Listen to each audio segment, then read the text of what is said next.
this. How are you? Obviously, we've just sort of come from that training session, haven't we? So I'm done in. I'm done in. Yeah, we've just come from the kata masterclass, the KUGB kata masterclass and course with Sensei John Bruce. Yeah. So it's a good day. Yeah. Busy. Like I say, it could have been better attended, but at the same time, like I said, you can only work with what's there, and it's a tough class working on Sochi. It was very informative. Yeah. We've done Seki Shodan first in the masterclass, and it's sort of one of them katas, isn't it? Where I think a lot of people just get it done, get your grades done, it's out the way. It's not competition kata, unless you're international, I suppose. And even then, it's not very common. I think a lot of people. You see it every now and again at Esker and Musker, don't you? But when I think John mentioned it today. Kata can only be interesting if you break. Obviously it's interesting. I find it interesting. But I think, depending on the detail of the kata, you can make it very, very interesting how far deep you go into the kata. If you just go from point A to point B, it's only going to be interesting for so long. Yeah. But that's a learning process. A to B is the first point of learning, I think, kata. Yeah. But like John said today, again, at the level that we're all at, we should be diving much deeper into the details of kata. So every kata really should have that feeling of how much detail and how much better you can get. And it does become more interesting, I think. No, yeah, 100%. I think, like you say, there's a phase in your training, especially with kata. Some people don't enjoy kata, some people don't enjoy kumite, I suppose. There's very much a case of, I'm doing it to get my next grade, so you just need to learn the moves and get the sequence. But then, as you move up, there's less katas to learn, so you stop learning new katas, so you have to then start diving into them, and goes from obviously, depending where your technique's at, there's little tweak, or maybe not little tweak, quite large tweaks, you might be doing techniques wrong, and then it becomes very much, the technique is correct now, but how do you make that better? Like we did the whole thing with the Yoko Geri about and my Geri about your weight position, not just the technique, but how you need to drive your weight. Like you say, it's not a case of no, don't change the technique. The technique is correct. It's add this to actually make it better. Yeah, change how you do it, maybe, as opposed to like again John was saying, you can do a Yoko Geri, you can do a side kick, and it might look nice on the surface, but how effective is it? And it's right, really, because again, I think a lot of the time, if things look okay, then you can sort of get away with it. But as a martial art, you sort of want to know that what you're doing works. Yeah. And that was a good point made today. It was actually good hearing that, because sometimes you can, especially from a kata viewpoint, because you're not actually hitting someone or something, you can sometimes forget about that. And it was a good point made, I thought. Yeah, I think it's one of the difficulties, especially when you do competition kata, because obviously there's sort of a ideal look, which we made the point about Yoko Geri, Kyagi, say, or your side snap kicks, and you can do them in a way that looks very nice. The reality is, if you kick somebody with it probably wouldn't do a great deal. But I think if you compete, there's a place for it, isn't it? Yeah, when you compete, it's very difficult to sort of not strive for that version, because you're trying to obviously win.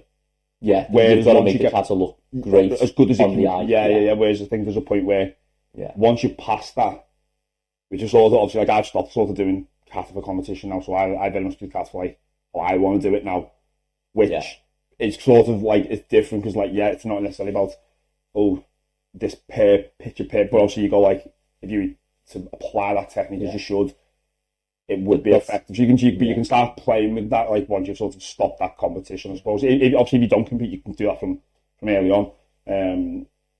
Obviously, it's a balance, isn't it? Yeah, it's one of that's one of the beauties of training in kata and not being competitive. You can sort of not make it your own. I think there's a fear that I don't think anyone should make a kata their own in respect. You don't want to change anything. You don't want to change anything. But at the end of the day, I can sort of look at things and go, well, I haven't got the pressure of having to try and win a trophy. Yeah, or, I need my stance to be really long or really low, which might not suit you. You've got an injury, like an injury, so you go, I'm going to do shorter stances. That doesn't necessarily take away from the effectiveness of your ability. If you did it Oizuki, if your front stances like, or your Zenko stances this long or that long, probably wouldn't make much difference. But obviously, in a competition, when you're judging it, you are drawn like, that more aesthetic stance is always preferred. So, like you say, you can start to have them tweaks. Like if you, this sounds awful, if your feet have time to point it out and keep that, it's probably not the end of the world from a broader kata sense. If it's not a lot, obviously, you don't need a completely different stance. No, but sometimes, you know, if you're judging a kata, for example, that can be, you know, that can be the difference between a 6'7" and a 6'6", for example, and a 6'5". You know, the stance is not quite there. You know, it could be the difference between someone winning and losing. Yeah, so like I say, from a competition perspective, that's what you'd see. You go, oh, I'm not gonna lie. When I've refereed, it's one of the first things I look at stances. Yes, footwork. I look at footwork as well, to be honest. Yeah, but I think it's just that whole like, so the stance is correct. There's the weight placement right, and then like in the correct position. Then, as you say, the footwork as they move is the additional little stuff going on, which is quite common. And I say that like mine's perfect. It's not. I know I do it. No, it was one of the things I was working on today. It wasn't even a point raised, but it's something that I know we're doing. It's the big moves, the big spins, and like from shutos. I always like tweak my foot, and it's really hard to remove because it's a difficult thing to get. That's the first thing I do. Whenever the first thing I do is see what my first actual movements is. You know, doing things like a heel lift, and it's hard to eliminate them. I mean, probably I don't train as much as I would want to. Again, we've mentioned this in the last podcast. I don't train anywhere near as much as I would want to. But when I am training, I'm thinking about them things, and again, I think the battle with that is, you know, because I'm not training as much as I would want to, little things like that are sort of harder to control. 100%. You know, if you're doing it more and more and more, then you're going to get better at it. But obviously, if you're not doing it as much, then it's something that's always something you just got to go back to, and you've got to keep trying to make it better.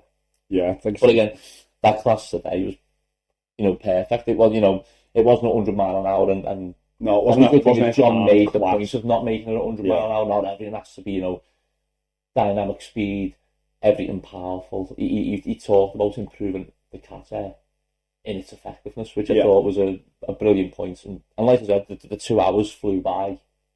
Yeah, straight away we did 2 katas, You know, sometimes you can do 2 hours and you can get through all the katas, but again, like you said, you know, how much detail do you go into doing them? So you know, it was a good point made. There was lots to say. Yeah, most of the stuff's transferable to the katas anyway. To be fair, like okay, you may be going from like I appreciate in Sochin, you do let's say the 4 shooters. I know there's 6, but the 4.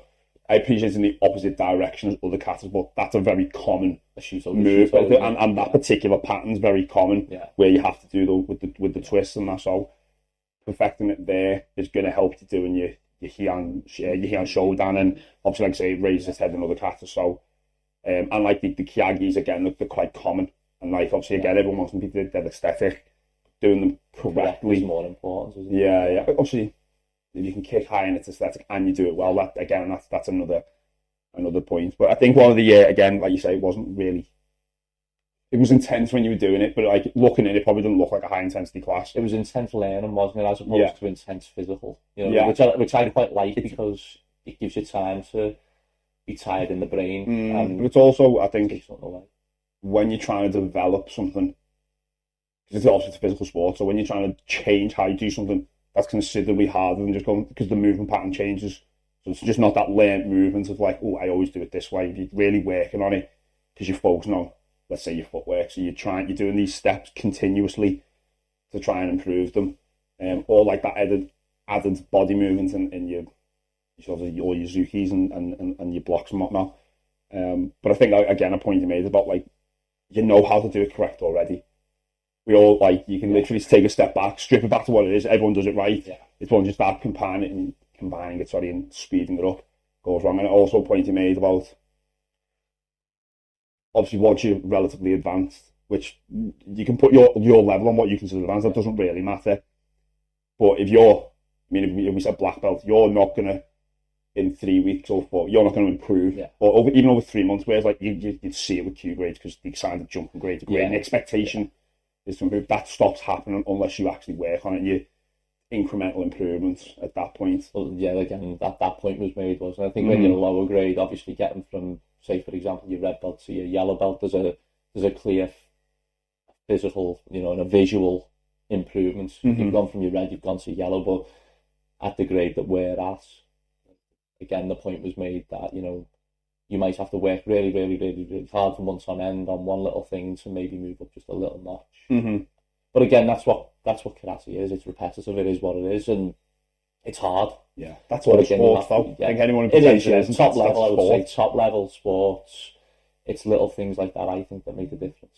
They do, yeah. I think it makes a huge difference, to be honest. Oh yeah, 100%. You're trying to maximise your effectiveness in something.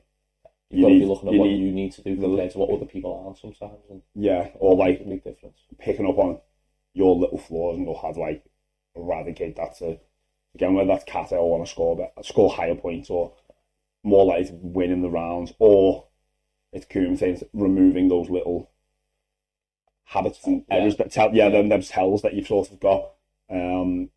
It makes a massive difference. Again, I mean, I was over in Dublin a couple of weeks ago doing a kumite course with the USKFI, and it was like I say, it's funny. I'm in John's class and things. I'm like, in a different sort of format. I've said the same thing. Like, you make a big point, people throw Kazamazuki and they pull the hand back. If you just sort of stood them on the line and made them do it, they just bump and they do it perfect. As soon as you put some footwork to it, it all like the habits creep in, and they kept coming back to go, no, we're adding to this, but don't drop the basic technique, because you pull that hand back and that technique from here. You literally there to there. You've just probably doubled the amount of movement you need to do. You haven't actually got anywhere for that. It's just but you see it all the time. Like, from a kumite point of view, I think you see it even more. I think. Yeah, you do. Yeah. Again, if you're having a gunfight, so to speak, again, with two people who aren't really not thinking about what they're doing, but you throw a kick, I throw a kick. Whoever's really the fastest is going to score first. But if you end up with a really clever fighter, someone who's going to wait for it, someone who's going to look for them signs, someone who's going to look for that pull back, then I think you're in big trouble. Yeah. And I think what does happen is you might get away with it. I don't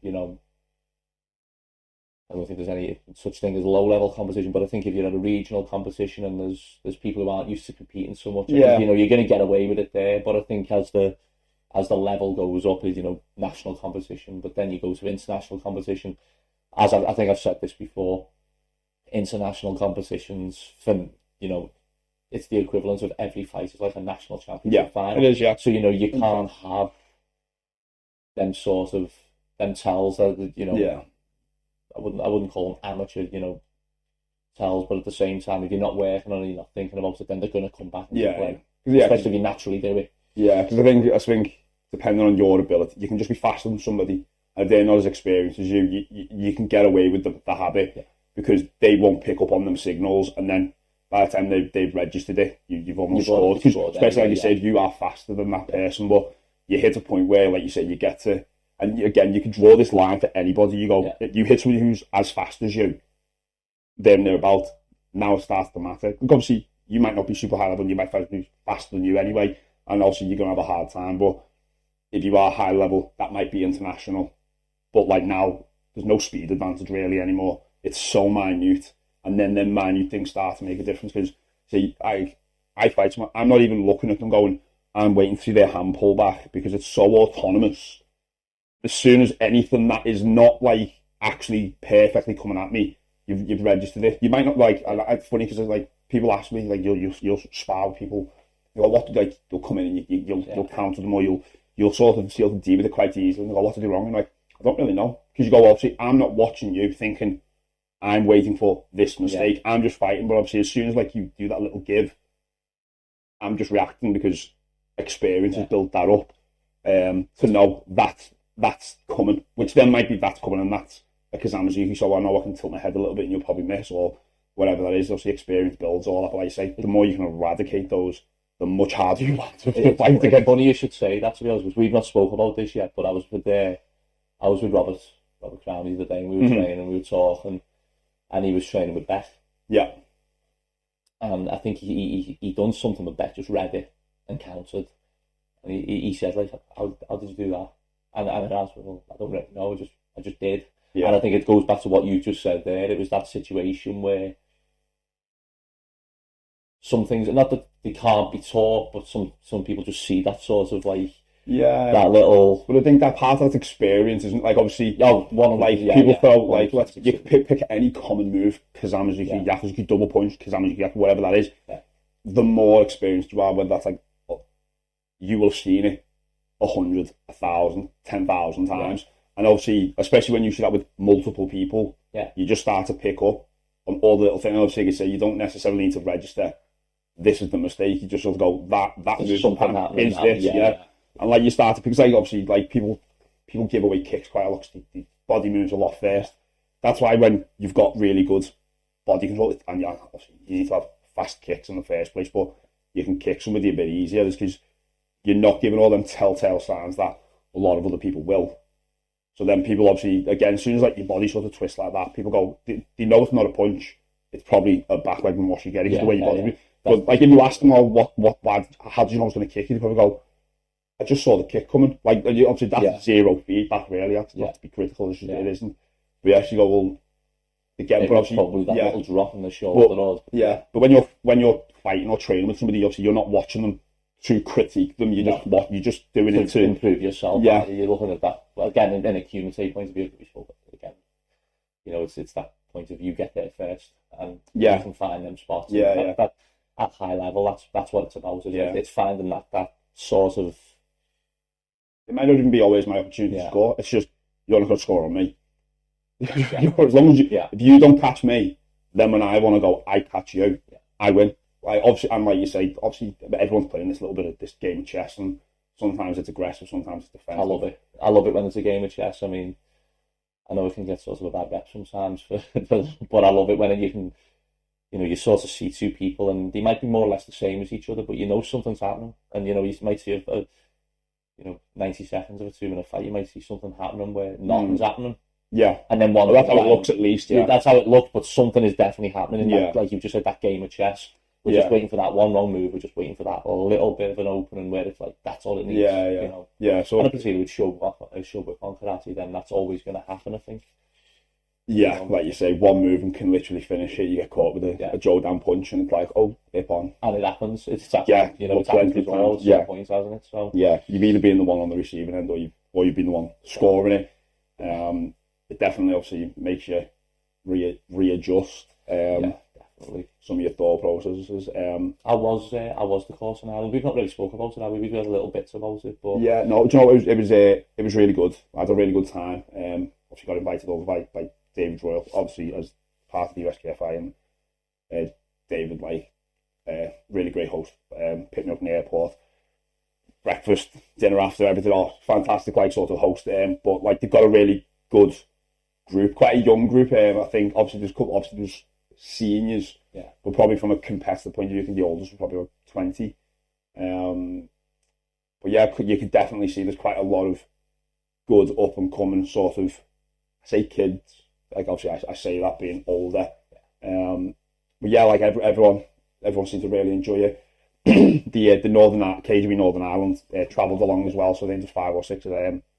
5. They come in one car, so I assume 4 or 5 actually. Yeah. People carrier. No, it wasn't people carrier. But it was really good. So we went through a few different stuff again.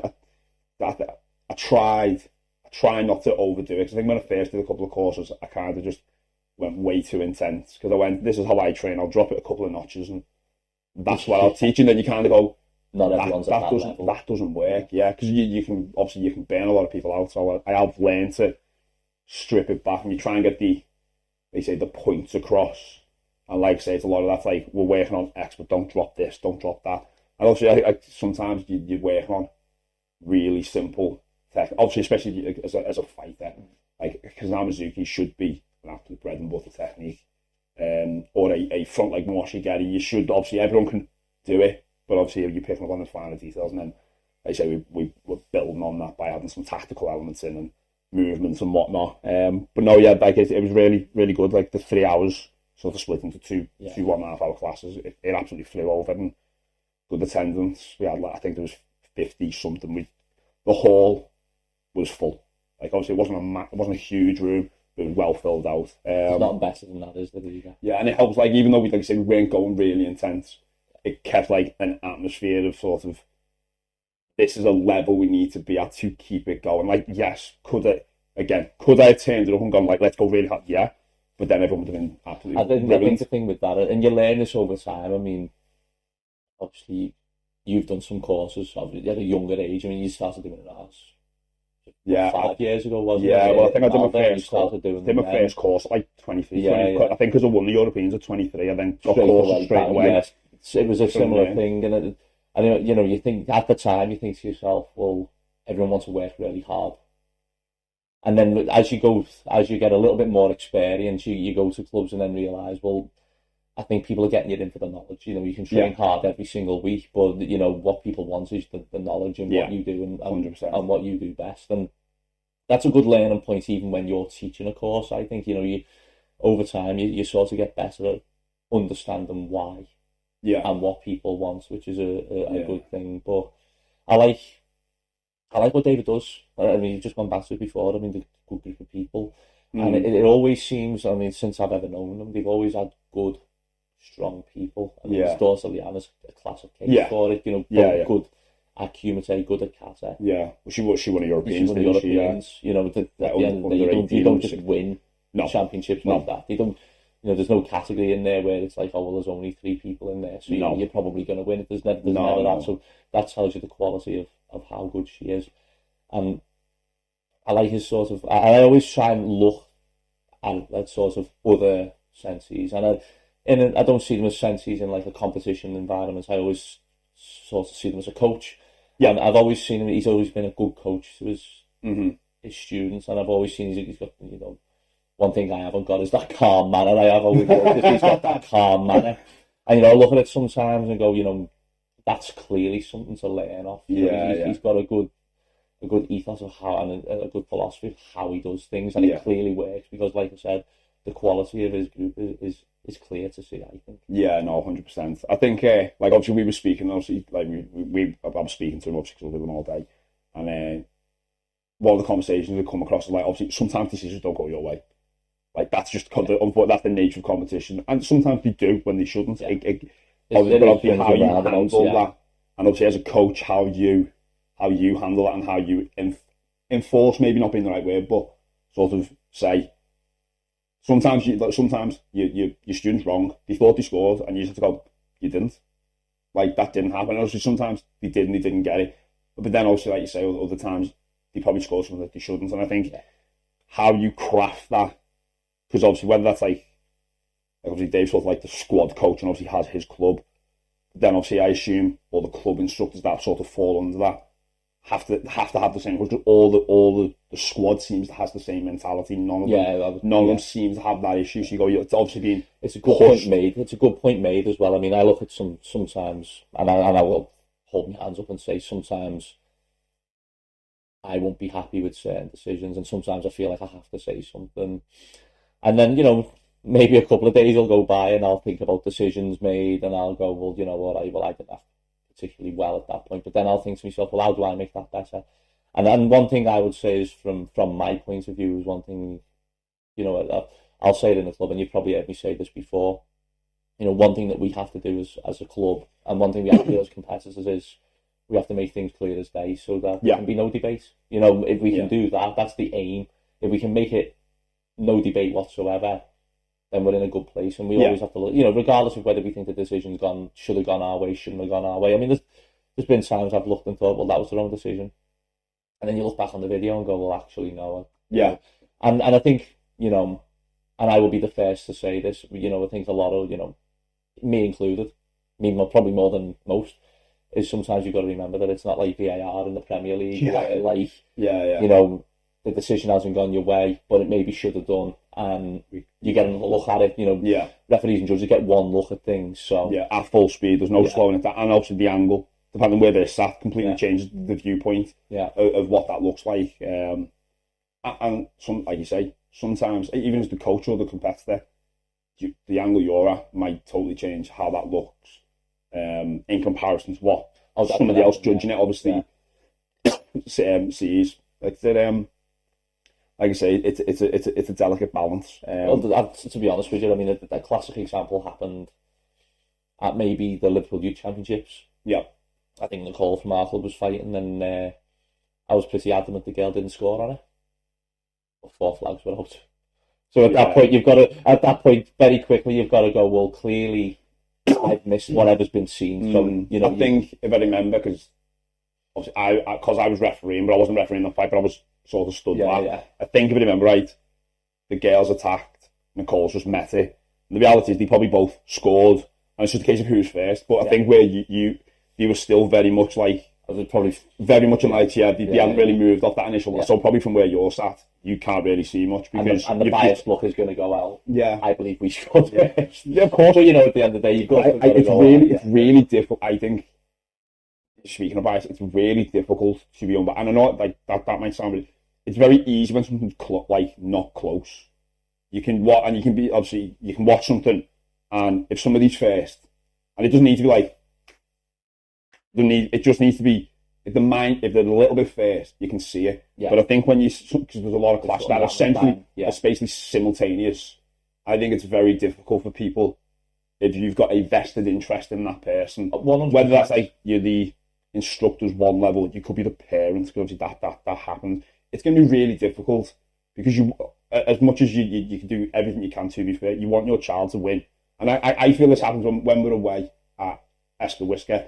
So obviously we support the England team, and there's loads of clashes that are unbelievably close, because obviously everybody's like really good, and you see it like, our person's first, and then like they don't get it, and I don't think it go the referees were wrong. They probably just go, I accept that because I want this person to win. That was really close, so I'm going to think it was fair. Sometimes you have got to be, and you've got to be quick-minded in that to go, well, all right, fair enough, and in fairness, I think the thing is, and I do believe this, if you blindly just believe your person, whoever it is on your side scores all the time, you're going to end up encountering a big problem there, because at the end of the day, you're going to disadvantage them.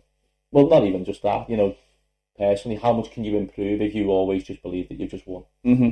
If you believe you've always just won, well, that was in it, and you're not going to get any better. That's why, like I said, a lot of the time I actually like it when a competition's on a Saturday. It gives me the Sunday then to not really think about anything but the competition. I don't fly back into the work and week sort of thing. So, it gives me a good day then to literally think about the competition. And there'll be times when I'll be thinking about it, and I'll be talking about it, and I'll be going, well, actually, I thought about that and X, Y, ABC, X, Y, Z. And there'll be many reasons, and I'll go, right, okay, well, that's something we clearly need to work on. Yeah. Well, obviously, again, I think that's a point you should do as a competitor. Obviously, as a coach, you're trying to do it for the entire club or whatever you're sort of running. As a competitor, that's what you need to do. And you raised a really good point where if you never get beat, as far as you're concerned, how do you ever improve? Because obviously you're constantly looking for an excuse as to why you lost, and that's the referees or whatever. That's usually the blame falls to that. From that like set mental sort of viewpoint, how do you get better? Whereas I try and take the approach of, if I lose one or two things, I made a mistake, or the other person did something really good. So I'm not saying that never happens, because sometimes it does. Sometimes someone pulls something and they just catch you, and you just have to go, that's one of them. It is. I'm not that you can't learn from that, because you can, but you just have to. That was sometimes you can't do anything. Something was really good. Didn't see it, got caught, and you're probably not really going to be able to practice for that, because you could run that scenario another 100 times and they probably wouldn't hit you next, because they're microscopic differences we mentioned before about the little tells. You'd go back to like, oh no, I've got out the way of that. Whereas a lot of the time I'd feel that if I've lost, I can normally watch it back and go, I didn't do that very well. Like there's some, again, very well might be doing a disservice, but that wasn't quite right. Oh, I'm getting a little bit close. I'm not being active, whatever that is. I think there can always be a reason why. I think regardless of results, I think you can even if you're winning competitions, I think it's got to come back to well, where can I improve next? Yeah. I think Yeah, I think that's got to be the, and again, I think we've touched on this before, Kumite is a little bit different to kata, where, kata's a constant battle against yourself to make it better, to try and be the absolute best. But, with Kumite, it's one of them things where I think at different ages you've got to develop it differently. Yeah. I don't know how you feel, but does Joe at 21 feel as sharp as he was at 24, 26, 28, and then at 30, I can say 31-year-old Joe does not feel as fast as the 24-year-old one, but I would say I'm a better fighter now because I relied on that then, and that would work a lot of the time. I would get away because I could outspeed people essentially with good technique still, but you could. So like if you go in, like you say, you go into that gunfight, you go, I'm probably winning that without like having to do drastic amounts of work to set it up. If it's about right, I'll probably win. And then I'd find I'd get to Wesker and I'd be like, especially when I was like 21, 22, and you just get nicked. And like it would be really close, but that you'd win a few fights and then you'd be getting to like the quarterfinals and you'd maybe get nicked. And you'd watch it and I'm going, I'm probably not putting the work in to really make the most of that. And I think as I got old, and actually the best time I've ever done this, when I won in Italy, I was injured. Pulled my hamstring 8 weeks before. Not massively, but like I had a bit of an injury and I couldn't kick properly. And obviously I've used my kick as a huge part of my game and I went, I can't. So for 8 weeks, I was just focused on my hands. And then I had to actually fight smart. And next thing you know, you win. That, it's funny you should say that, because when I won the Europeans in 2007, it was a similar thing. I think it was either my groin, I can't even remember what the injury was, but whatever it was one of my legs. And I mean, I was predominantly a puncher anyway, but the training I wasn't training like 5 days a week at that point. I think I was doing 3. But again, it was because I was injured. But I think what it did do, it gave me a lot more time to think about what I was doing. Yeah. And again, I pulled out the performance to win that championship. But going back to yourself, I think, I would say now, as you've just said, when you work on, when you're 24 and you can keep your speed, and that's going to beat people to the points, then that's all well and good. But like you've just said yourself, once you get to a certain point, I would say, are you an improved fighter? I would say it's been a developed, from what I've seen from the years, I would say it's been a developed thing where it's like become a more complete. Yeah, that's probably a better way of putting it. I think, like I said, when I seen you win the Worlds last year, sorry, I would say the performance was more of a complete, let's get this job done, let's win this championship. And sometimes I think when that happens, I feel, from my point of view, when I see that, it's more satisfying. When you can actually say, let's get this job done. Yeah. And, like you just said, and you put all the components together. Like I said, I think it's a more complete performance, which is effectively the development.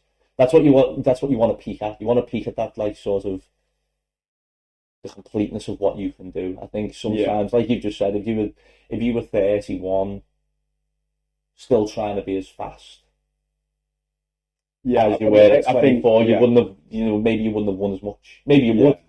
No, I think, like, did you get what I mean? Like, I know now. I can't rely on that. Obviously, you need to keep your speed, and like I try and do stuff to keep my speed and get faster. And whether that means I might be able to get faster than I was, maybe, but that's not what. I'm not saying that's not what's going to, because obviously that's a part of it. But the way you fight makes a massive difference. Like I say, I think there was a phase where I think because at home I got away with it, and I get away with it away because you in a weird way. You can win 4, 5 fights, you lose 1. So you might not win, but you've had a lot of success doing stuff, and then you get caught out once. And then you maybe do the team, and like we do well in the team. So again, you might go and have 10 fights, lose 1. So is what you're doing working? Yes. Yeah. Are you necessarily going to win the Europeans or the World Championships? Maybe not, because obviously there's a group of 6, 7, 8 people who are all very much at that level now. if you're not making the most of everything, they'll beat to the punch. Yeah. And like I think that's like where it gets. And like you say, you can phase that, you can cascade that down to whatever level. Like if you're competing at the national level and you're trying to win a national championship, you might be better than a lot of other people, but then there's 3-4 people that you're competitive with. Yeah. And they're the ones you've obviously got to find a way to edge. It's just obviously it's obviously a difficult game. Like it's very difficult in show whip on as well, isn't it? Going back to it, like you said, that one false move can make a big difference in how your championship's gone. It's really that simple. You know, they can, you know, like you said, you can feel. I mean, how many times? Let's be honest. How many times have you felt great going into a competition, and it just hasn't worked? Yeah. You know, and sometimes, like you just said, you go in with like sort of not restricted, but you know, you've had to cut your training back slightly or done things different, and it's worked. You know, so yeah. It's weird. I don't think I've ever gone into a competition feel great. On the day, I felt like you're on the mat and it's like, wow, everything's working. And like, I've had days and if you know, you said, how would you like to win? Like your tournament, and you go, I'd like to this, and it just happened. But I is that because of for some reason peaked on the day, or is it just you're having one of those days you're next to 2% in the tank and like you're making everything? I don't know, because what I will say is I am all right at peaking for the nationals and peaking for the worlds and peaking for the Europeans. Yeah.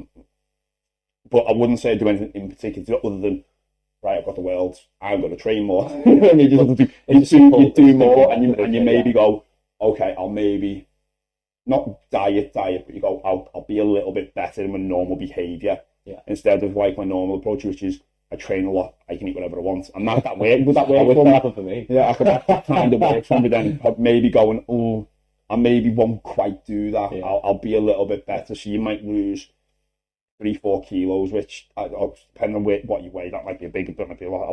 3-4 kilos for me isn't a huge amount, but it could be the difference. But it could be the difference that you're like marginally quicker, you are a tiny bit fitter, whatever that is. Whether that's like made a difference, I don't know. I think it has. You know, I think I would actually put money on that. I would actually put money on that. I think, again, and this is from me being very heavy at one point in life to not being as heavy now. You can feel the way in the way you carry yourself, and I think if I'm feeling that in day-to-day life, I think if you're at them, like you've just said, the top 8 in the Europeans, top 8 in the world, I think if you're carrying that 4 kilos that you can sort of get rid of, but that someone else isn't carrying, and if they're at that absolute peak, then I think I think it makes all the difference. Yeah, I think it would. Yeah, well, I suppose on that, because I think you're at a point where if you've managed to get yourself to that, and again, whether that's the Europeans, top 8 in Europe, top 8 in the world, or your top 4 in the country for your nationals, you're at the point where those people, anyone could win on the day, and it's just a case of who's going to perform that marginally bit better. And actually, it could even, this sounds really cynical, unfortunately, I've never sort of felt in this position, the fights you've had on the run up to get into one of those really difficult, because obviously you can fight people who are still really hard to fight, and you can have tough fights, and whether that's like you might get a little bit beaten up because you fight someone who's like a bit rough, and obviously that can have an impact. There's not a lot you can do for that. All you can do, like say, prepare as well as you can, try and in whatever way you sort of deem best for you. Obviously we can all go, eat healthy, sleep well, train a lot. It's obvious, but obviously you've got to balance that. But yeah, I think like it's just a lot of it comes back to that, because if you fight clever and you've got the ability, that will make much more of a difference than going, I'm going to not fight stupid, but I'm not going to think I'm going to hit the gym or I'm going to train 7 days a week. I'm not really going to think about what I'm doing when I'm fighting. You go, I would probably put that focus into the improving the tactical and the technical elements. Like you say, you can just, again, come back to the point you said about kata, the John Bruce today, you can just do your kata and you can do hundreds of them and hundreds of them and hundreds of them. Is it actually going to get better? No. You might get a little bit, literally get faster, literally get stronger. But is it actually going to get any, is that going to get any better? Versus like, I'll strip it back a little bit, really focus on what I need to improve. That's going to make a huge difference. Going back to kata, it goes back to that thing, doesn't it? If kata was based on the fastest and strongest, then it wouldn't really matter how it looked. As long as we're going fast and strong, then that's what we're going to base competitions on. It doesn't work that way. No. It's a much bigger picture, isn't it? Speaking of competitions, we've had two since we were on. We had the Grand Slam back in Feb, and then obviously we had the Grand Slam Feb, and then we had three if you include the youth league up in Scotland. Oh yeah, you went along to that, didn't you? Yeah. Well, so it was the Grand Slam first, wasn't it? The Grand Slam was it was actually good to see a Grand Slam like that. I mean, I think last year's Grand Slam in February, I think 98% of the Scottish team got snowed in. So I think we had 2 or 3 from the Scottish team. Yeah, you were like over the south and Scotland. So we had a full team this time, but it was a good event. Yeah, I think it is. I think obviously, people's like feel to the Grand, especially the early one, the February one, is never quite the same as like the later competition. They go like, "Oh, I'm coming back from Christmas and blah blah," and you're like, arguably, although it was a little early, it was like the 18th of Feb. Yeah, you go, "Oh, Christmas was 2 months ago now." Like, I mean, I know for me, partly because I wasn't happy with the Europeans. I was disappointed with our performance. So I normally do sort of not really do much between the Europeans and January. So you had like December relaxing. Yeah. And I kind of went, no, I'm really not happy. So I just whacked the gym, did loads, but I wasn't like doing loads of like, bicep curls. I was doing loads of like quite intense cardio style, like CrossFit, Metcon, whatever you want to call it. Yeah. So in a weird way, like I felt really good in February, like physically, because I was training, like I was doing kumite training. I could go harder than I probably normally would, because I was probably a little bit fitter, especially that time of year. But yeah, it was they say it was a good comment. I think the men we were missing a few because some were injured, and like I think we had like Carl Watkins obviously broke his nose. The Europeans wasn't able to fight. Callum, I can't remember exactly what he's doing, but obviously injured his knee. Cameron Graham couldn't make it. I've not had a chance to speak to him and see why, but he obviously didn't make it. So it was like we missed a few, but it was still a good competition. And obviously we had a couple of the they are young compared to me, 10 years younger than me. So some of the younger lads who've now turned senior, getting in the mix. Jade come in all guns blazing and just started knocking people out. So maybe not literally. Yeah. He made. Yeah, Sam's one of them ones that you hear quite a lot of people say, especially with the kids. The kids don't like them, do they? Because they go, you don't win a trophy. Yeah. But as you get a little bit older, I think personally the Grand Slam, it's a big mental test. I mean, I know for a fact, going back to when I was on the England team and stuff like that, I know trying to win the Grand Slam was a massive thing because it's that mental edge. It creates a mental edge, I think, that you need. At the end of the day, if I had John, for example, beat me, every Grand Slam, would that put me in a good shape for the Nationals, the Showtime Cup, the Europeans, the world? No, it wouldn't. Yeah. So, I think that the one thing that, don't get me wrong, he beat me, I beat him. And there was other people, Yeah. But I think the one thing I would say is the good thing about the Grand Slam is, don't look at the trophy, don't look at you don't get anything for it, so it's not really worth doing. Me personally, I think on a competitive viewpoint, you should be, particularly, I don't even think particularly at senior, I think all people should be taking the Grand Slam with a little bit more seriousness, based on the fact that these people are your rivals. Yeah, we're all friends, so to speak, but at the end of the day, I feel like, if it's, for example, like it's been you and Ethan in quite a lot of finals over the last few years. Yeah, especially since COVID, because we had a few like the others retired. And I feel like if it's that thing, and then Ethan will have the same. I know Ethan, I know he'll be bothered about it, but it's that thing that like, if you go into the Grand Slam not really being bothered about winning it or not, the minute you get beat emphatically in that, in my opinion, is sort of a thing that could then trickle into like the more important competitions. So I always feel like the Grand Slams are so important. I know you said the start of the year, so it's like that. I haven't really trained to have a little bit relaxed, but I do think the Grand Slams have a place mentally. Yeah, they for do. Your development. I think it. Again, any juniors out there who think, oh, well, I've got to go and do the Grand Slam. I think that there's lots of like positive mental things you can take from that. Especially if you want to win competitions. It's a competition. It doesn't matter what's at stake. At the end of the day, you should want to win absolutely everything. Well, I'm hyper competitive, so I'm not giving nothing away, me, as far as I'm like. I think that the sometimes people there's no trophy, and it's different than a normal competition. So I think just the mentality because of the training before as well. I think a lot of people don't enjoy the training before because you've then got to compete. But and arguably, maybe some club instructors aren't as fussed by it. I won't name it. I've heard that because it's never said that way. But I remember it's a glorified squad session, and you're like, well, there is a squad session, but it's also a tournament. As a senior, if you don't, other than the internationals, there's 2 competitions. Okay, 3 if you can't. If you can do your regional event, there's 3. So I can't do the regional event. So there's 2 tournaments if you don't include the Grand Slams. Literally, it's half my competition calendar, like domestically. For both of them, it's a huge thing. And like I say, if you're hoping to get selected, that's two major tournaments. Like they will hold precedence over any tournament except the national championships and the Shotokan Cup. And I think because if you're a youth, especially with the new schedule, the national youth is not going to make any difference because it's too late. It's the end. It's in the middle of it's in November. Yeah.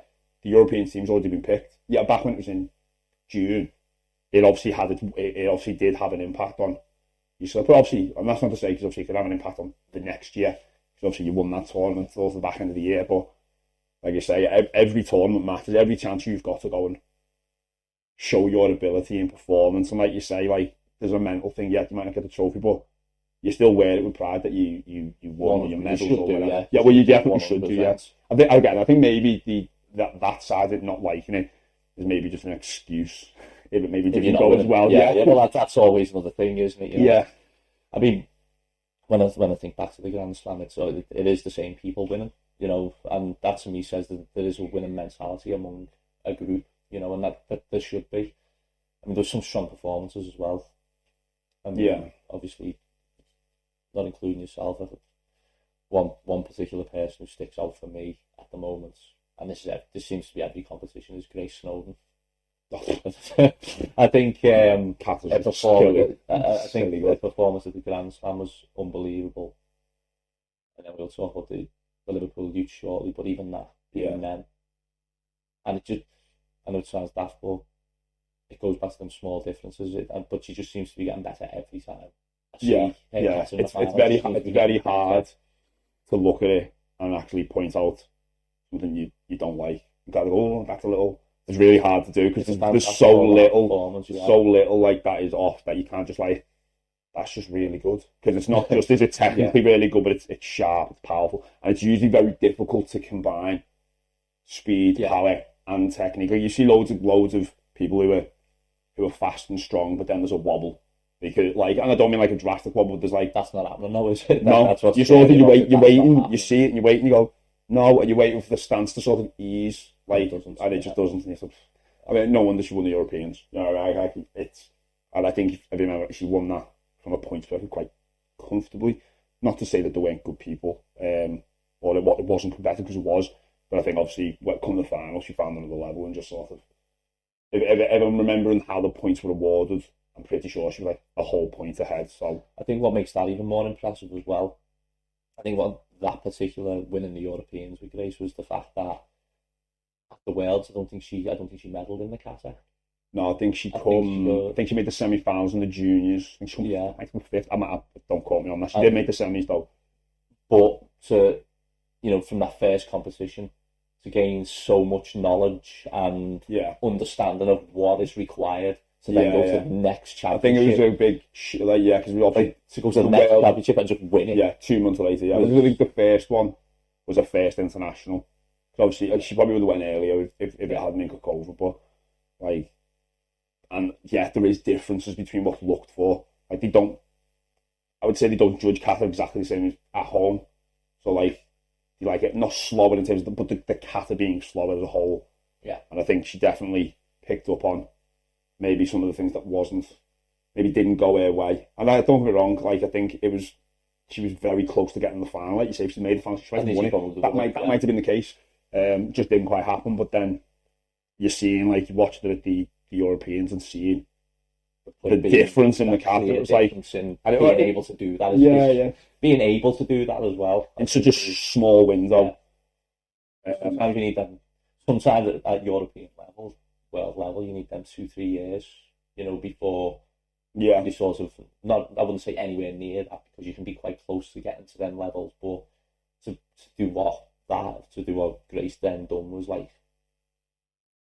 sit up here quick and let's take notice of what's going on, because it was, and again, I said, back to the Grandslam, it was a good performance and probably stand out again. I think, like I said, I mean, I've said it for years. I just remember the first time. I remember, I didn't know who she was, refereeing. Like, I think it was Liverpool. I spoke to Rianne. I was like, "Oh, the girl from Sendai won. She's really good." Like, I thought she was like 14, because of how good the kata was. I thought, "Oh, she's a bit old." And then Rianne went, "She's 12," and I was like, "No, she's not.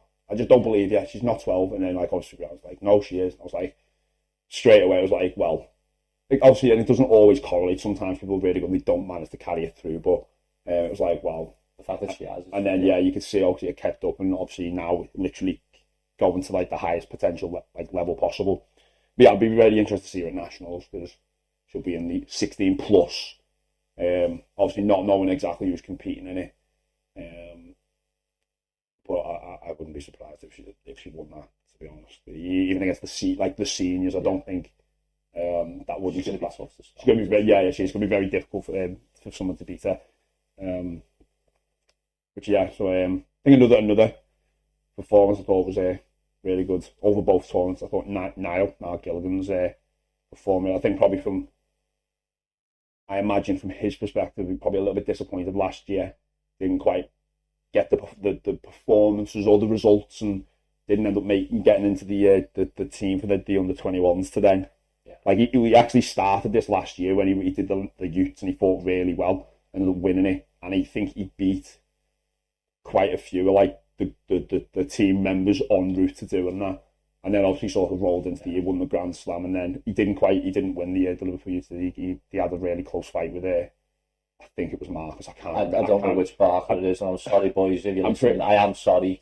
I think it was Marcus. You're known as the twins, the Barker twins, and whichever one wins, which is usually one or the other, I'm like, I just say the Barkers won. The Barkers won that championship. I don't know which one of you won, but there you go. But on respect to them as well, even that shows their quality. If it was one of them constantly pipping the other, you'd sort of get that level. It's Marcus or it's Bradley, but it's not. It's always one or the other. I mean, if you go back to last year, I might be wrong on the order position. I think Bradley won the Worlds and then Marcus won the Europeans, and you go, like, there you go. Yeah. It's all the same. It saves any arguments in the house, really, doesn't it? I feel genetics don't matter. I think you might find they do. Yeah. Like, if they're both doing that well, there's obviously maybe something in the water. That's a brilliant category. I mean, it is. If you think of Niall, the Barkers, but if you go back a year and you had Jade and Luciano in that category, and you've got Ethan Brown as well. Ethan as well. There's a few people in that category where I look at it and go, yeah, I'm not looking forward to this year, because obviously Jade and Luciano stepped up, and I think Niall, I don't know exactly when his birthday, but he comes up this year, and you're just like, oh, all these young ones coming up and make my job harder. I'm not getting any younger. Do you know what? It's funny you should say that. I think I had a similar thing with Ryan Tucker and, well, then Ryan Tucker, John McGorrian, and then not too far behind them was the likes of yourself. Yeah, it was Jay, and at that point I was thinking I need to get out soon. At that point I was thinking I need to get out soon. I mean, injuries took me out anyway. But, I think as a competitor, the last thing you want to be, from my point of view, is that you would never want to be seen to be hanging in there too long, where people, not even. I would say you want to be, if you're competing and you're showcasing yourself to people, you want to be remembered as sort of I think as good as you was at your peak. What you don't want to do is go to your peak, and you go, but I just got to keep on going and keep on going. I think it's like 38, 40, and you're still going at it, but getting beat by people who would never have beat you. Yeah, I think there's a tough call, isn't it? Like you see this with, like, you see it in boxing a lot, don't you? And like MMA probably is similar. Like, you're at the point where like you're at your best, and obviously you're trying to make, and obviously you don't actually necessarily need to be your best to still be beating some of the good people, because we talked before about like you might not be physically your best, but tactically you've improved and you can adjust around that. But then if there is a slip, I imagine sometimes I personally want to get out before that happens. I want to get I want to win everything, and then just go, right, I'm done. See you later. Somebody else or everyone else. I'll be completely honest with you. As you know, if we're going to put my label to you as your coach, so to speak, I would say I would probably be the first if I seen the slip happen where there was like, I would say it's probably time to call it a day. I think I'll know. Like I'm not going to lie. Yourself, I'm not going to lie, because I was so disappointed with the Europeans.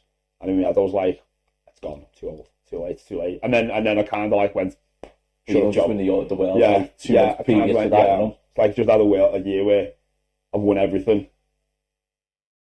right the way through. Yeah. I think I could count on one hand the amount of points I've scored on me. Like, and you go like, that's going through like a whole international where I won both the individuals and the team. So you go like, obviously that was going to be difficult. It's just a bad day for whatever reason, which I think I remember having a conversation with Frank Brennan on the plane, because obviously I was all like, like maybe not that bad, but and then I sort of had to realise I've been competing internationally for 12, 14 years, and it's probably the one time I've actually been disappointed with how I performed. Obviously I've been disappointed with results because I haven't won, but it was probably the only time I've been disappointed with the performance. And I mean, I could go, oh, I hurt my knee a couple of weeks ago, but it didn't bother me on the day, so I wouldn't look for it. I just think it just didn't click for whatever reason, and I think at the end of the day that happens. And I think again, I sort of like went, so let's get the ball by the horns and get back to training straight away instead of taking the break. I think that does make a difference. Yeah, I think there's times and places, isn't there, for sort of a well-earned break, and I think sometimes if you're not happy with the performance, so to speak, if you're not happy with it within yourself, then you know within yourself that that's not the time for taking a break. You know, yeah. You know, I do think that probably goes hand in hand, but at least the good thing is you can acknowledge that within yourself and go, no, need to do something about that. Yeah. I mean, I still talk. I didn't do a lot of karate because I think, like I'd say, I had a bit of an issue with my knee, which it wasn't really bothering me in karate. But I thought if I'm not doing karate, it's probably not going to flare up. And touch wood, it hasn't really come back since. So because it was playing up a little bit, but I thought, oh no, I'll just make sure I'm fit and I'm strong. Or not necessarily, but like I feel good when I come back, and that's obviously what I did. Because, like you say, karate, especially kumite training, it's very, it's not very forgiving. I think everyone can agree, because obviously it's so unorthodox, maybe, but it's so unpredictable, and you have to use like different types of movements. Really, it's really strange, because like if you talk from a weightlifting perspective, you've got a lot of moves are quite simple, and you go, oh, there's complex moves, and like, I'm not saying I can do it, but like a lot, like the Olympics, there's complex moves, and you go, actually, if you consider you've got whatever you weigh, and you have to make a movement this way, and you go like, you're putting a lot of strain. It's like on your body in different ways, like especially your joints. So I think that there is a place for that, like break, but and to maybe ease off that at the right time. But like you say, it is a bit of a balance, and you don't want to take too much, because you can lose quite a lot in that time as well. Yeah. Especially over Christmas, so you can go and put a lot of weight on, which then puts a lot more strain coming back if that's happened. Christmas is always a killer, isn't it? Yeah. It's just decadent food, isn't it? Coupled with like the cold, you don't want to go out because it's cold. Or not me in this case, but if obviously you like going out and having, because a lot more of that goes on at Christmas, so it's so easy to everything goes hand in hand. You're drinking alcohol maybe, and which then typically you eat rubbish food on the back of that. It all spirals. It's so easy to do. Which on like Christmas Day, fine. Boxing Day, you've got to know when to do it. Yeah. Enough is enough, haven't you? Yeah. Cause I remember back when I was like 18, 19. And it wasn't. I just hammered the food. And don't get me wrong, you're still growing at that point, especially as a man. Like I put on 1.5 stone in that break. Yeah. But I then lost. I didn't lose all of it. But then I'd filled out, which probably just found because I was just at that phase of my life where I'm starting to like, you put more, like I'd stop growing height wise and you put muscle mass on then, so it didn't make much difference, to be fair. It's just that delicate balance. But yeah, like I think like the Grand Slam was good, and then I know with Liverpool, obviously I was refereeing. Yeah, we took a really big cohort of kids. I think we had 45 in the end, and then we had late entries as well. I think it ended up being about 45. Yeah. You know, again, I had the forms filled in, and then Sam's in the club going, "You're competing, aren't you?" To every kid, and I'm going, I put the forms in, you know, we can do late entry. No, what you mean is I'll do a late entry. Yeah. That's what we did. We ended up getting about 45 in, which was a good number.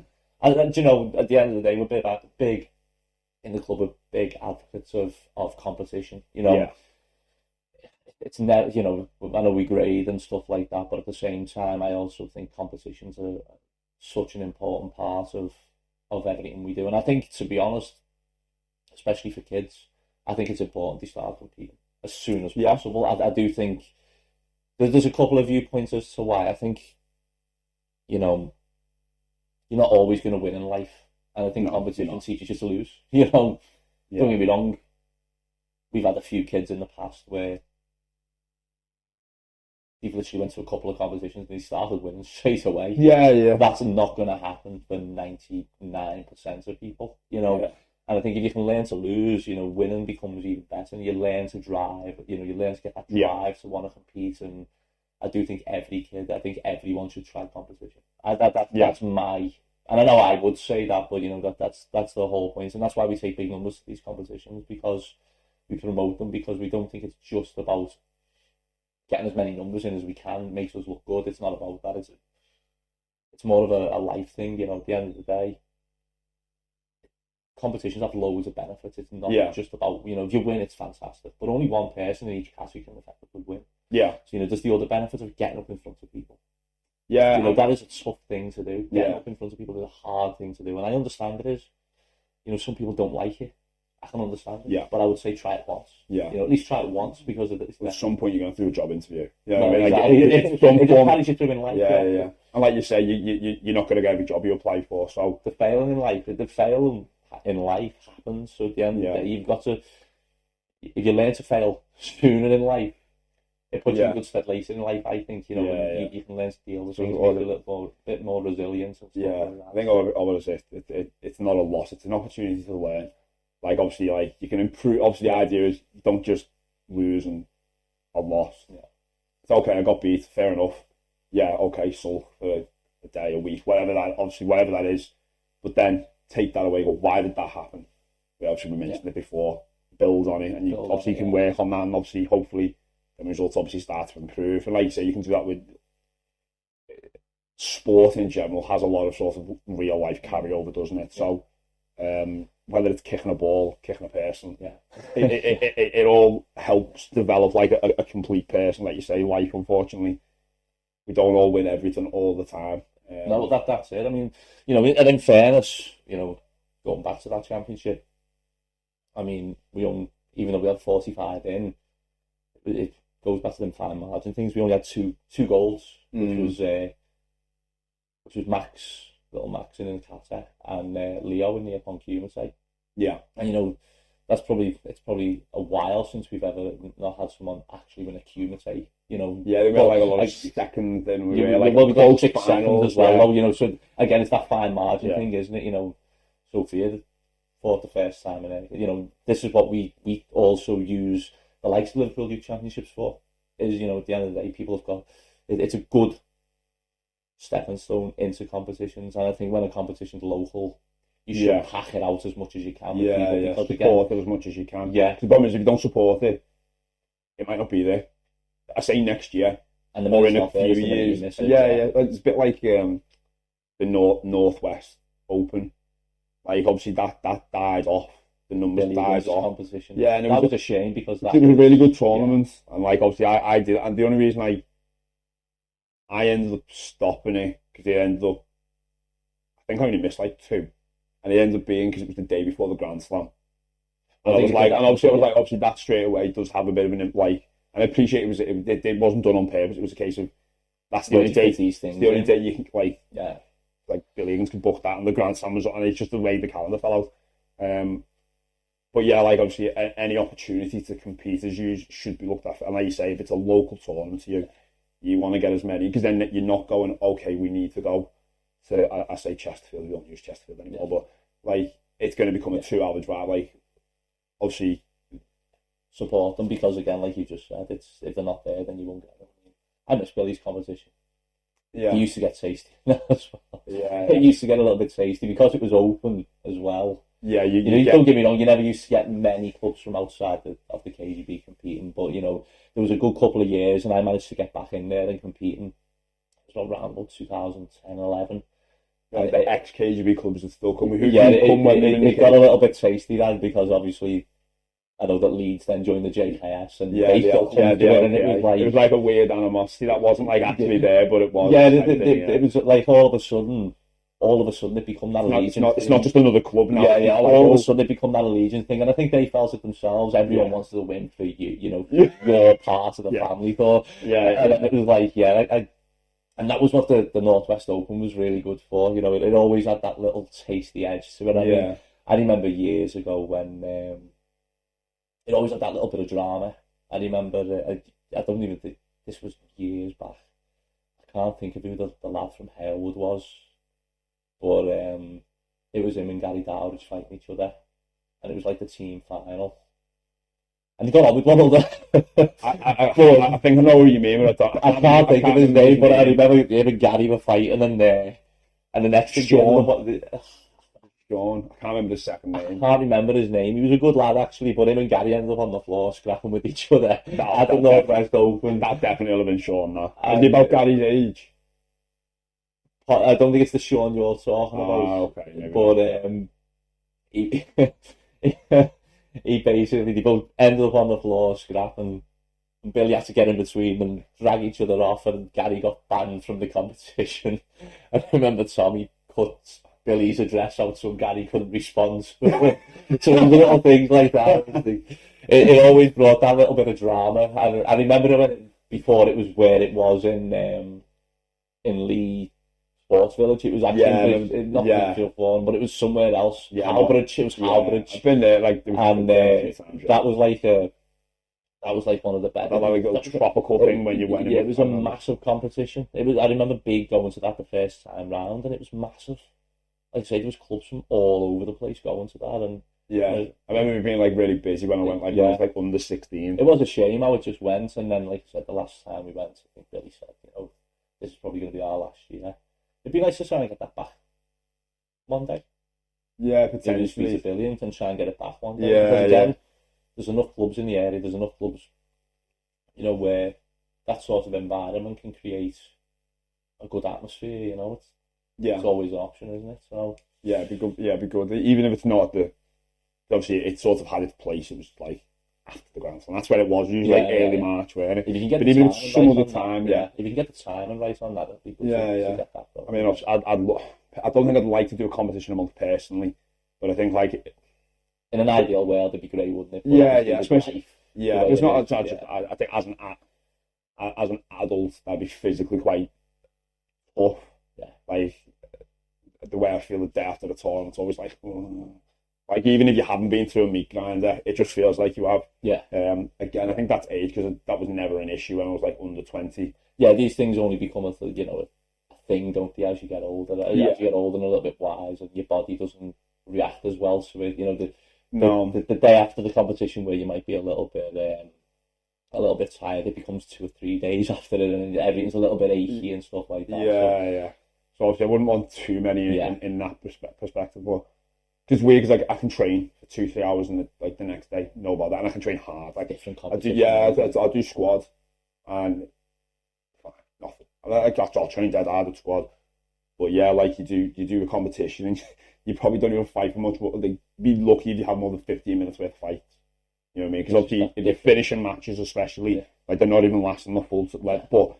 It's adrenaline, everything's like at red line, and like you train as hard as physically possible training, but. You find an extra 10%, which is where you gotta find it, or like the little, like you can feel like the pull, the lactic acid maybe a bit more produced or whatever that is.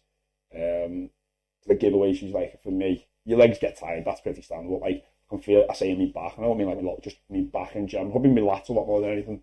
I notice after competitions, like they're hurting. Not hurting. They're just fatigued. Maybe a better way of putting it. But I think like I say, obviously I'm looking forward to the rest of the year because we've got a few things soon, haven't we? Like the special dangering course. Yeah. Obviously, I think we've got three from the club grade. We should have 3 grading. Yeah. So it's Robert, Rhiannon, and Catherine all going. Yeah. So I think obviously we'll be going down. We'll do the training. Maybe record the next episode if we can get the guest. If we can find a guest that's going to be there who's not busy. Yeah.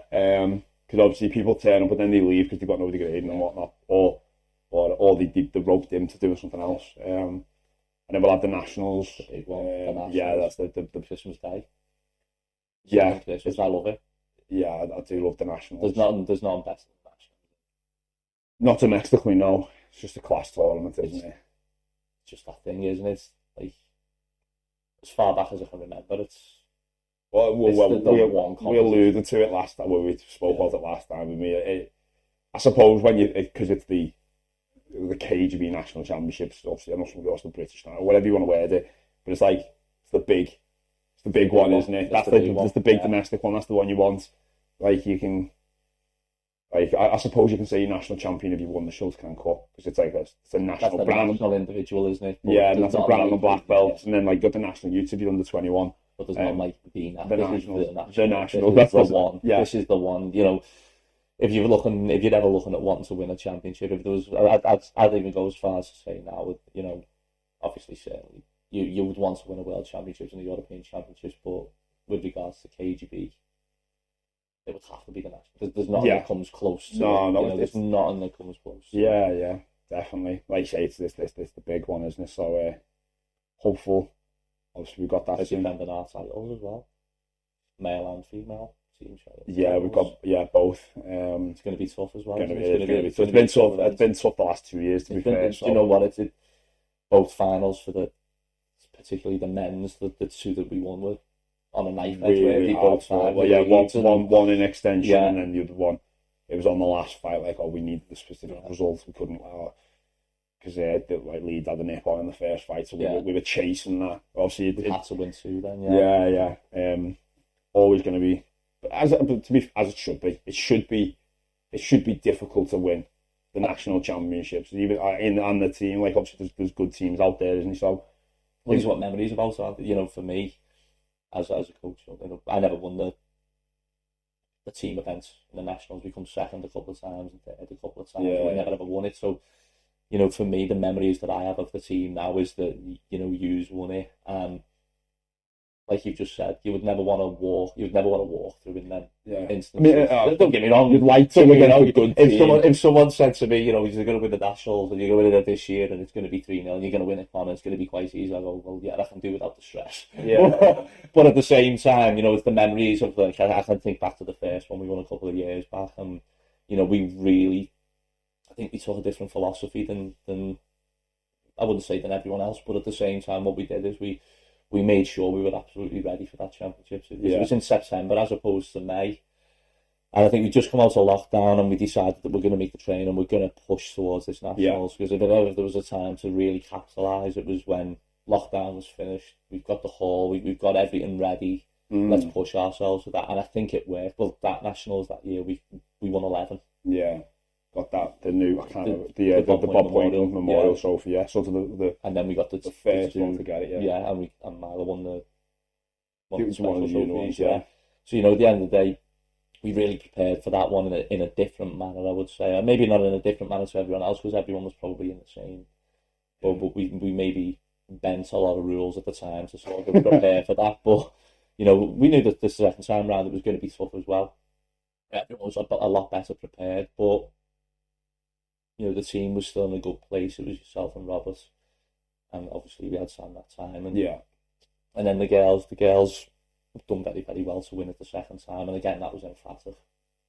But this year we to do 3 on the run with both teams is going to be a difficult task. Yeah, of course. That's what we're working towards, and hopefully we can come away with it.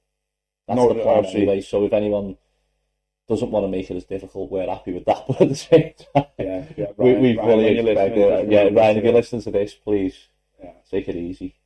We won a number 3. and the Kirby lads as well. Yeah. I mean, there's plenty. We know there's plenty teams, of teams, even Cambridge. I've seen that.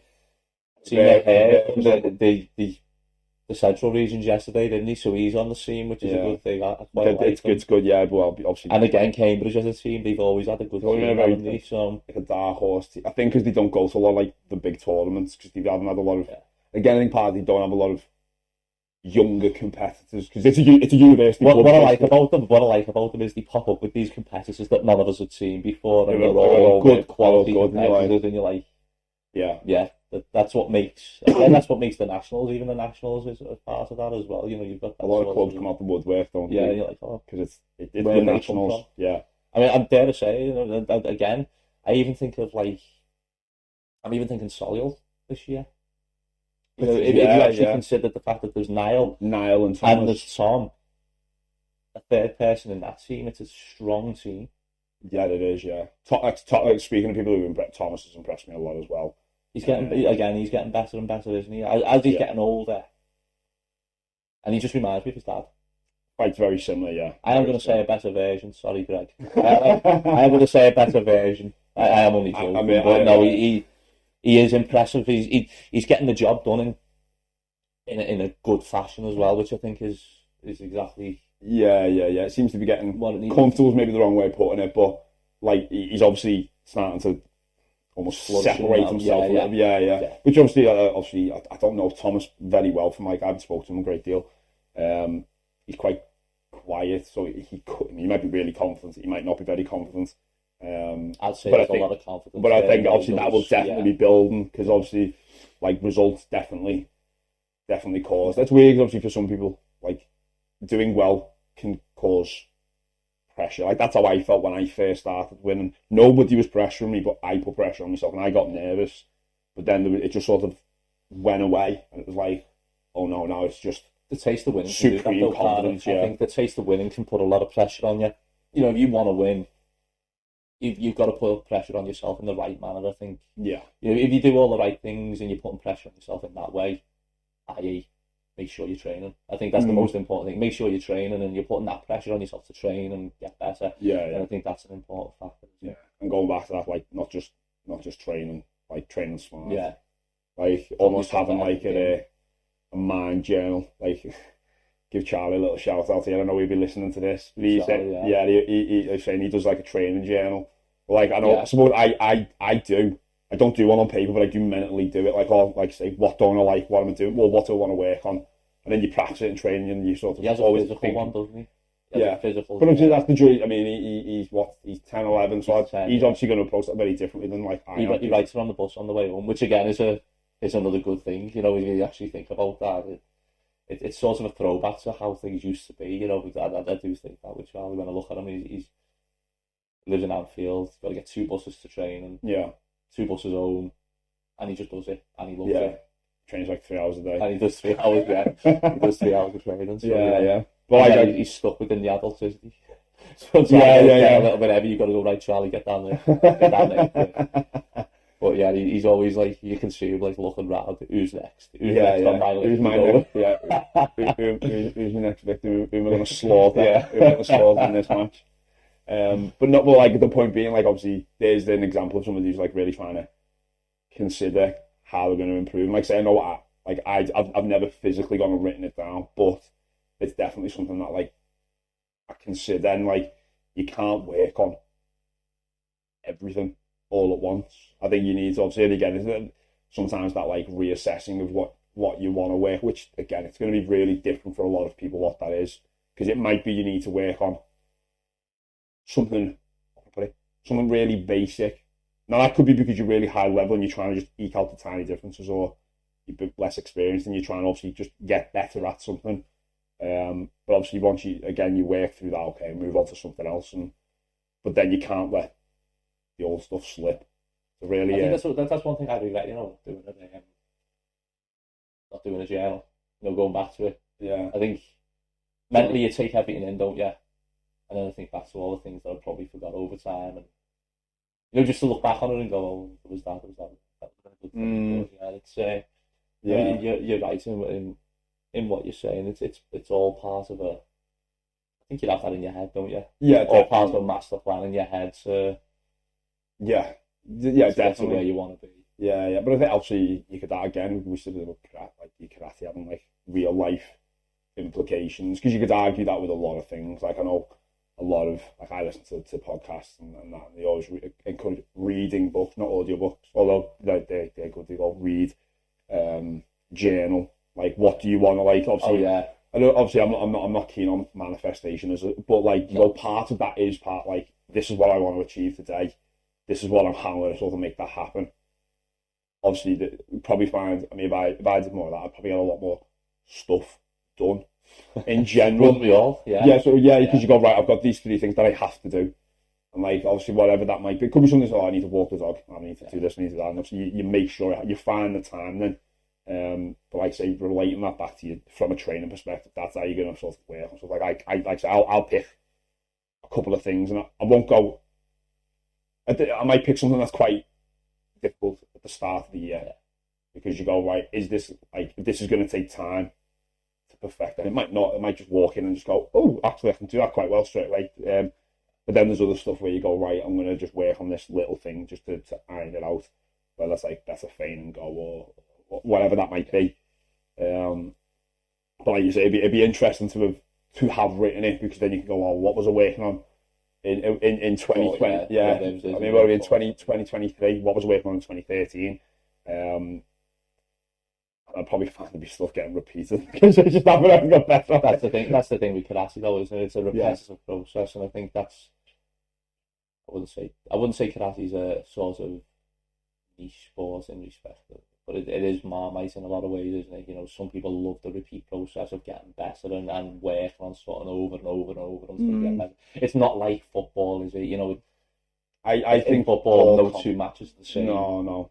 I think what individual sports probably like that, and combat sports probably, because again you're constantly working on technical and physical things that you're trying to develop to improve. But I'm sure, like if you did dance or gym, you have to use it again. It's reps and reps and reps and reps. But then again, team sports it's just obviously the tactics are all harder to implement in a very rigid way. But I mean, obviously, you say Michael Jordan's missed more shots than most people have taken. So Kobe would turn up an hour before everybody else for practice, and he'd just shoot. Yeah. You're like, obviously, I think maybe that's just how you have to do them repetitions. But then again, back to that point, not about just doing the reps. It's about making sure they're effective reps. And sort of developing on those bits. Like you say, practice doesn't make perfect. Practice makes habits. Yeah, it just depends what you practice. Yeah. What type of habit you want to develop, a good one or a bad one. Like the amount of times I've seen people, they didn't quite get the results that they think they should have got, but instead of actually going back and working on something maybe a little bit different, the way I look at it, and you know, if you do the same thing over and over and over and over and over and over, don't expect anything different. Don't expect anything to change. Sometimes you've got to change it up completely. You know, if something works. I was a great believer, even when I was winning competitions. I mean, I know my sort of style of fighting stayed the same, but I also knew if I didn't add something to it, you get left behind. But that's how I literally treat it every year. And like you say, it's not a case of, oh, well, I'm just going to drop this and do that. You go, no, I want to add something into that, which will allow me, like, obviously you said about becoming more complete. That's what that's about. Like, obviously, you don't need everything to win. But obviously, the more of everything you can get, the harder it's going to get. I think you were saying about like just doing the same things, hoping it's going to was it Einstein? It's the definition of insanity. Doing the same thing and expecting a different outcome. You say we just go, and if you're not actually going to work on, like you say, you will get faster, you will get stronger. I think that you see that a lot with younger, and I say younger, like I just mean like under 20 really. But especially if you're like, I don't know, under 16, you physically get better because you're growing and you get faster, you get stronger. Which may cause you to start getting results and then start not getting results because you might physically accelerate faster than other people, and vice versa, or you don't accelerate as fast. So you might have been doing well at under 10 or under 12. then other people start growing a lot, get better. You don't have that growth.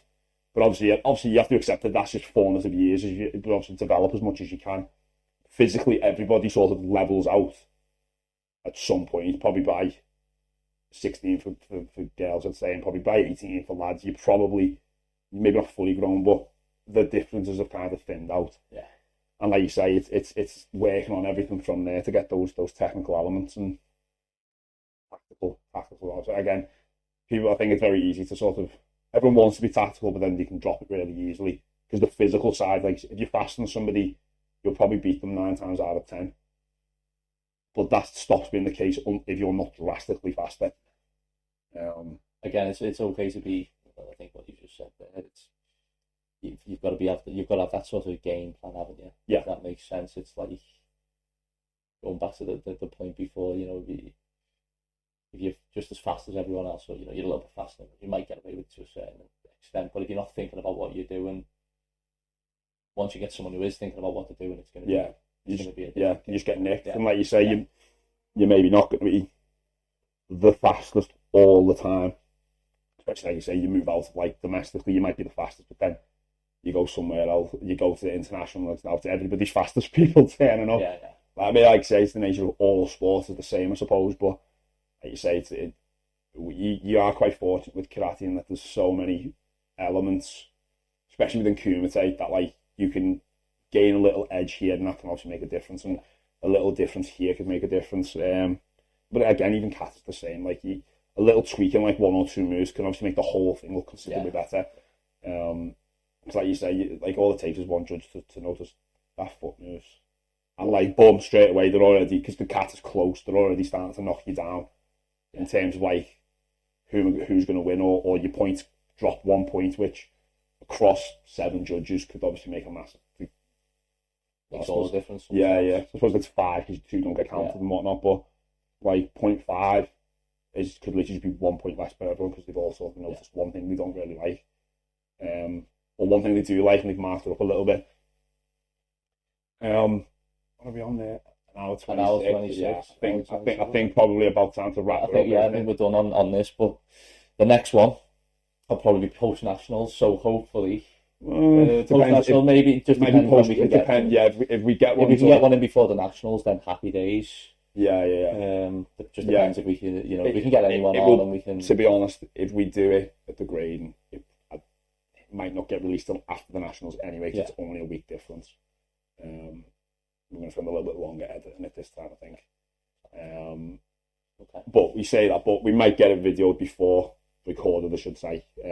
It might be just after. I mean, if it's just after, we'll try and get it just after, because we're only talking that the nationals is less than 4 weeks away now. So, big push on that. Yeah. Hopefully, we did have guests lined up, but then obviously, like you say, sort of clashes in stuff like that. Clashes in calendars. Yeah, and we're trying to do as many face-to-face as we can. To probably give a better. If we can avoid remote, we will, won't we? Yeah, obviously there'll be a phase where we will. I don't doubt we'll have to do some remote, but try and keep it as authentic as possible. Yeah.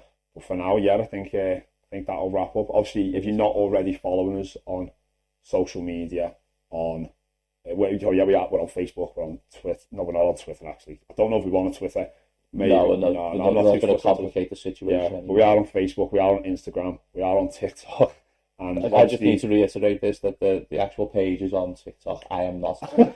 I don't do TikTok. So. Yeah, and we're on YouTube, and we're just Dojo to Tatami, or Dojo to Tatami podcast, I think is the YouTube. But yeah, Dojo to Tatami, you can get it on all those places, and obviously all the major sort of podcast